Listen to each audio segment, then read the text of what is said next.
Muy buenos días, amigos de la librería Carlos Fuentes. Estamos aquí desde el stand de la UDG en el viernes 6, aquí ya el último tramo de esta Feria Internacional del Libro de Guadalajara.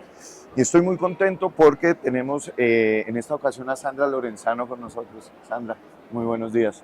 Buenos días, Valentín. Qué rico, ¿no? Qué rico Sí, estar aquí. Qué fiesta es venir a la FIL, estar en el stand además de la UDG, hablar para la Carlos Fuentes. Me hace muy feliz, así que muchas gracias. no, no, gracias a ti. Y bueno, la idea es que vamos a hablar rápidamente de Herida Fecunda, pues, que fue ganadora del 15º premio de ensayo de Málaga. Y aquí además quiero hacer una mención muy especial.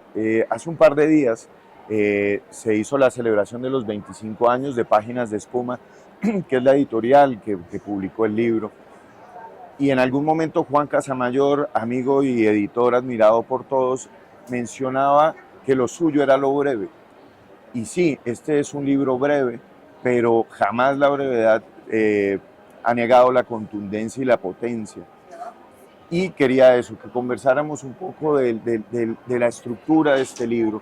Es un libro compuesto por 74 entradas, 74 rutas, 74 caminos, que se pueden leer a la vez como un ensayo que fue premiado, pero al mismo tiempo como fragmentos, como poemas, como desde dónde podemos abordarlo, querida Sandra. Sí, sabes que yo digo que es un ensayo, pero un ensayo poético. Eh, yo diría que la poesía es mi lenguaje, Valentín. Cada vez que escribo en cualquier género, lo que surge es la poesía. Eh, no soy muy disciplinada con el tema genérico y entonces dejo que la palabra fluya. Y en este caso son fragmentos pequeños que tienen varios ejes en común, ¿no? No son fragmentos dispersos, sino que atienden a este título, que un poco es el que marca la línea del libro, Herida Fecunda, que ahora iremos para allá, con una constelación de elementos que se desprenden de esto. La herida fecunda, para mí, hace alusión, en este caso concreto y de donde la tomé, a la herida del exilio, a la herida de un exilio político en mi caso, pero que hago extensivo a otros exilios, a las migraciones históricas, pero sobre todo las migraciones contemporáneas, tan dolorosas y tan terribles, e incluso a los desplazamientos. Tú como colombiano, yo como mexicana, sabemos lo que los desplazamientos por la violencia, por la pobreza, significan en nuestros países. Es decir, cualquier movimiento que te saque de tu hogar de manera obligada provoca una herida. Una herida que el concepto, entonces vuelvo a esto, está tomado de Clarice Lispector, la gran escritora brasileña de origen ucraniano, migrante ella misma, que dice, sí, el exilio es una herida, pero podemos transformarla en una herida fecunda. Podemos hacer que se convierta en algo no que nos paralice, sino que nos empuje a encontrar algo más allá de eso. Esa idea me gusta mucho porque si no, tienes que pensar que todo lo que siga en tu vida a partir de ese quiebre brutal que es el exilio, ya no sirve para nada, ¿no? Entonces, el reto de volverlo fecundo, el reto de volverlo productivo, creativo, no es fácil, pero se junta algo que tiene que ver con la voluntad, con el deseo es otro de los temas importantes que circulan ahí, y pienso un poco la pregunta que guía el libro y que reúne estos fragmentos es ¿cómo hacemos para que esta herida se vuelva fecunda? Y lo primero que pienso siempre es que a una herida hay que sanarla, y por eso hablo de la técnica japonesa del kintsugi, esta técnica que pega los fragmentos de una porcelana o una cerámica rota, pero no busca disimular esos quiebres, sino destacarlos, y los destacan con polvo de oro. Me parece una imagen bellísima. Entonces, finalmente somos seres que vamos andando por la vida con heridas cubiertas de polvo de oro. Y otra cosa que me gusta decir mucho es que como somos latinoamericanos, no sé de dónde vamos a sacar el polvo de oro, entonces apelo más bien al surcido. Además, la idea del surcido está muy vinculada al cuerpo, muy vinculada al cuerpo femenino. Entonces, somos seres un poco Frankenstein, que vamos andando como seres surcidos, ¿no? Siempre pienso en el Frankenstein de las caricaturas con su frente surcida. Y ahí, como seres surcidos, es decir, no como seres que queremos ocultar las heridas, sino como seres que sabemos que vivimos con estas heridas, aprendemos a vivir con estas heridas, avanzamos. Y ahí me detengo nada más en una cosita, que es esto que parece, y un poco el libro lo plantea así, para hablar de exilios, migraciones, desplazamientos y demás, en realidad responde a cualquier naufragio, digo yo, que hayas tenido en la vida, que puede ser una ruptura amorosa, la pérdida de un ser querido, haber vivido un temblor, qué sé yo, las 1000 dramas que pueden pasar. Todo eso nos deja una herida. Finalmente sí somos seres heridos, pero heridos con nuestros surcidos a la vista. Entonces es un libro que habla de heridas, pero sobre todo de la posibilidad de transformarlas en algo fecundo. Y es increíble ver cómo también no es un discurso, se aterriza sobre lo doméstico, se aterriza sobre lo íntimo, se aterriza sobre la memoria, que es también otro de los ejes que nos permiten empezar a leer y a recordar, a reconstruir, a desenterrar. Y ahí también más adelante te pregunté por una imagen muy, muy potente que hay, pero también a recordar otras voces, las propias y otras, por ejemplo, ahorita que hablábamos de Juan Emar, aparece Juan Gelman también, aparece también María Zambrano, aparece también Cristina Peri Rossi. Esto, cuando hablabas de constelación, de toda una serie de voces, de experiencias y de literatura con la cual dialogas de una manera tan generosa y tan sencilla, ¿no? Tan desde que es una palabra muy bonita en mexicano, desde el apapacho, sin desconocer el dolor profundo que nos atraviesa. ¿Cómo se han construido estas conversaciones, estas correspondencias?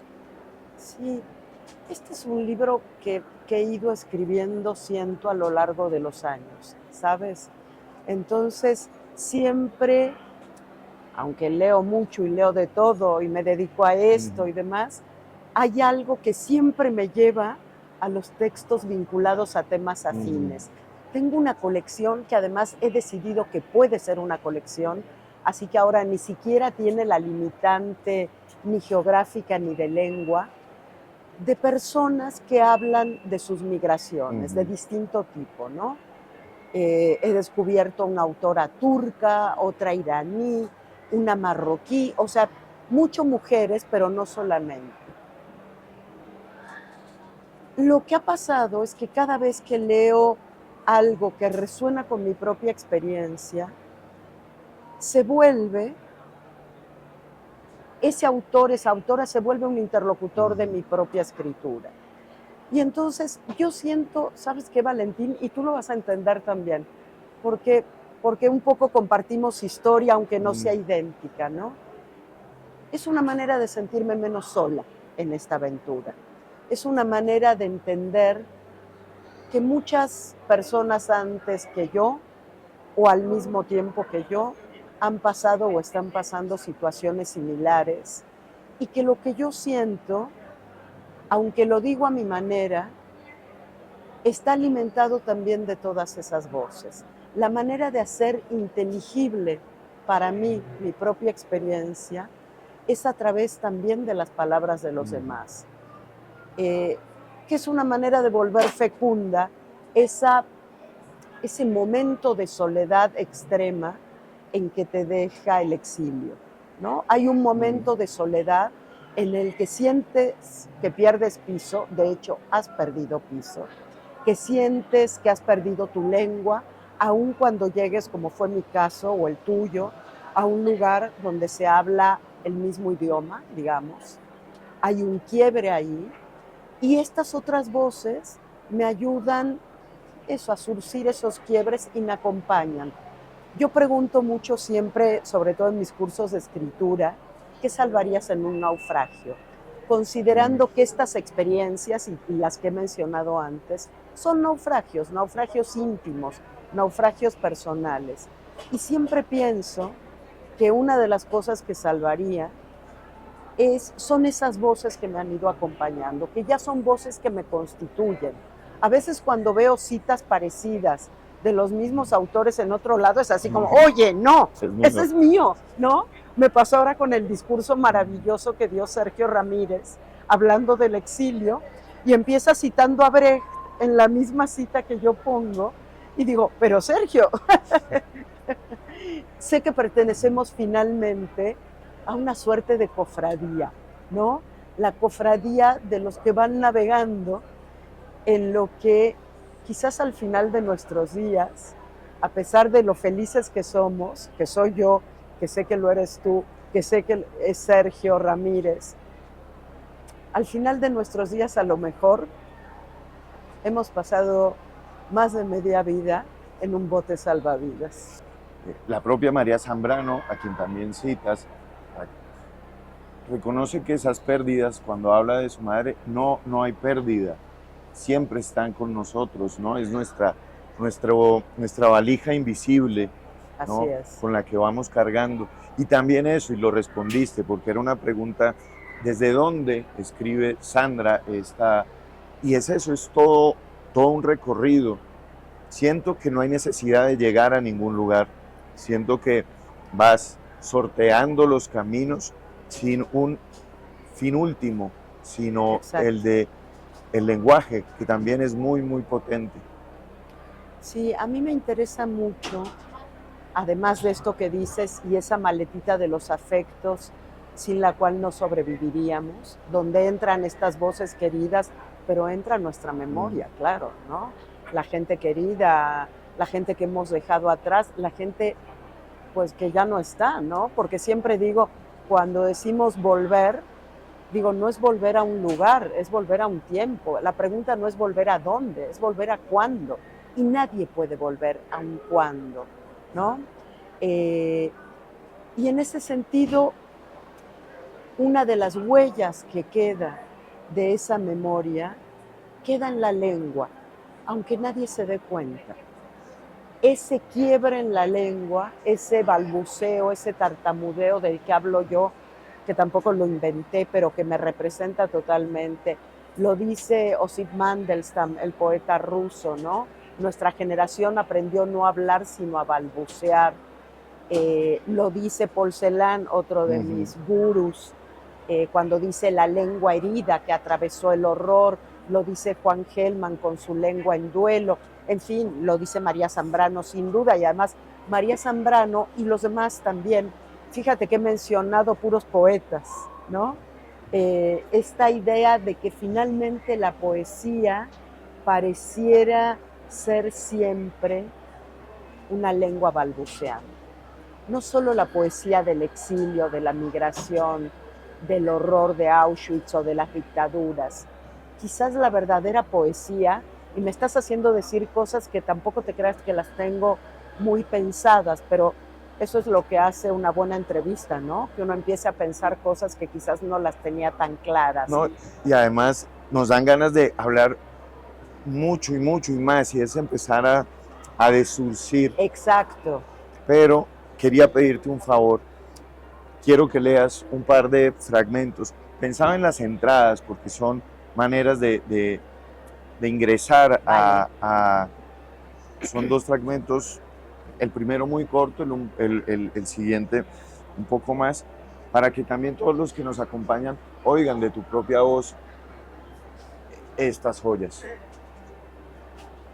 Este fragmento se llama Incendios y dice: en el I Ching, a la representación del exilio hecha a través de la figura de Lu, el andariego, le corresponde la imagen del pájaro al que se le incendia el nido.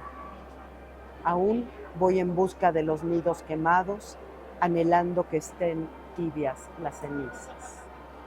Y si quieres, sigamos con ¿Geografía? Este se llama Geografía.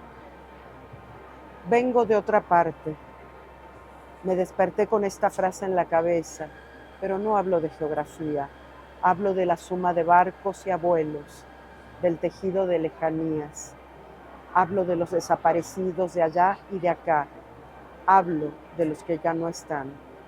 Esta es mi patria, mi matria, la de Tania y su padre secuestrado en México hace más de 40 años, la de Paula y el suyo asesinado en Córdoba, la de Yolanda Morán, que busca a su hijo Dan, desaparecido en Torreón, Coahuila, en 2008, la de Estela, que buscó primero a su hija Laura, asesinada por la dictadura argentina, y a Guido, nacido en cautiverio, la de Rina, que fue secuestrada en 1977, la de Analía, que se subió a la bestia, pero nunca llegó a Estados Unidos. No es cuestión de geografía, hablo de nidos y de cenizas. Querida Sandra, muchísimas gracias. Hagamos algo, porque no se crean que todo es así de doloroso, porque es un libro también en el que yo logré encontrar, Valentín, quizás esa lucecita que para mí está en la poesía y está en la palabra y está en la gente querida que me rodea, que me permite que no todo sea el dolor. Pero precisamente ahí es donde la apuesta se cumple y esa herida está llena de brillo. Sandra, Muchas gracias. muchísimas gracias a ti. A ti.